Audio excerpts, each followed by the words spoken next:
Madam வணக்கம் madam. முதல்வர் வணக்கம். மு க ஸ்டாலின் வணக்கம். முதல்வர் மு க ஸ்டாலின் இன்று காலை ஒரு அறிவிப்பு வெளியிட்டிருக்கிறாரு. பெண்களுடைய வங்கி கணக்குல இன்றைக்கு ரூபாய் 5000 வரவு வைக்கப்பட்டிருக்கு மேடம். பிப்ரவரி தெரியும் விஷயம் தெரியும். ஆக்சுவலா அவரு இன்னைக்கு எலெக்ஷனுக்காக அனௌன்ஸ் பண்ணிருக்காரு. இல்ல 2-3 கண்டனத்தை நான் சொல்றேன். ஒன்று, மத்திய அரசு இதை முடக்க பாக்குறதுன்னு சொல்றாரு. நிச்சயமா மத்திய அரசு முடக்க பாக்கல. பாராளுமன்ற தேர்தல் அப்ப கூட இது மக்களுக்கு கிடைத்து கொண்டுதான் இருந்தது. இன்ஃபேக்ட் பாராளுமன்ற தேர்தலுக்கு முந்தின நாள் தான் எல்லா இடத்தும் டெபாசிட் பண்ணாங்க. அதோட கணக்கும் என்கிட்ட இருக்கு. சில பேர் வந்து சொன்னாங்க. ஆனா அது நம்ம முடக்கல.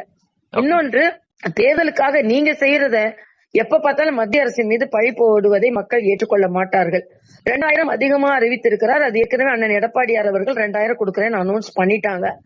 எல்லாவற்றிற்கும் மேல டாஸ்மாக மூடாம நீங்க இவ்வளவு அறிவிச்சிட்டு இருந்தா அந்த மக்கள் அவங்கள்ட்ட கொடுக்கறது நேரா டாஸ்மாக் கவர்மெண்ட்டுக்கு வரப்போகுது. ஒரு தனியார் நிறுவனத்தோட ஆய்வு என்ன சொல்றதுன்னா, ஒரு குடும்பம் குடிகார ஒரு நபரை வைத்திருக்கின்ற குடும்பம் 6000 ரூபாய் மாதத்திற்கு டாஸ்மாகிற்கு செலவழிக்கிறது என்று.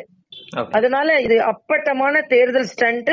அப்படி பார்த்தா மரியாதைக்குரிய பாரத பிரதமர் முத்ரா வங்கி மூலமாக 1 கோடி கடன் கொடுத்திருக்கிறார்கள். அதனால தொழில் முனைவோர்களாகி சுயசார்பு பெண்களாக மாற்றிக்கொண்டிருக்கிறார்கள் என்பதுதான் உண்மை. தேர்தல் தோல்வி பயத்தில் அறிவிக்கப்பட்ட இந்த அறிவிப்புன்னு தான் நான் எடுத்துக்கிறேன். இது முக்கியமா பெரிய தாக்கத்தை ஏற்படுத்தும் நினைக்கிறீங்களா? ஏற்படுத்த கூடாதுன்னு நினைக்கிறேன். ஏன்னா தற்காலிகமாக சிலவற்றை கொடுத்துவிட்டு நிரந்தரமாக தங்களுக்கு கிடைக்கின்ற உரிமையை பெண்கள் விட்டுவிடக் கூடாது என்பது எனது கோரிக்கை.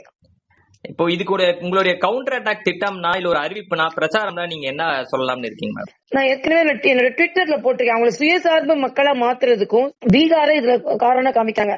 உதாரணம், பீகார் அங்க பூரண மதுவிலக்கு இருக்குது.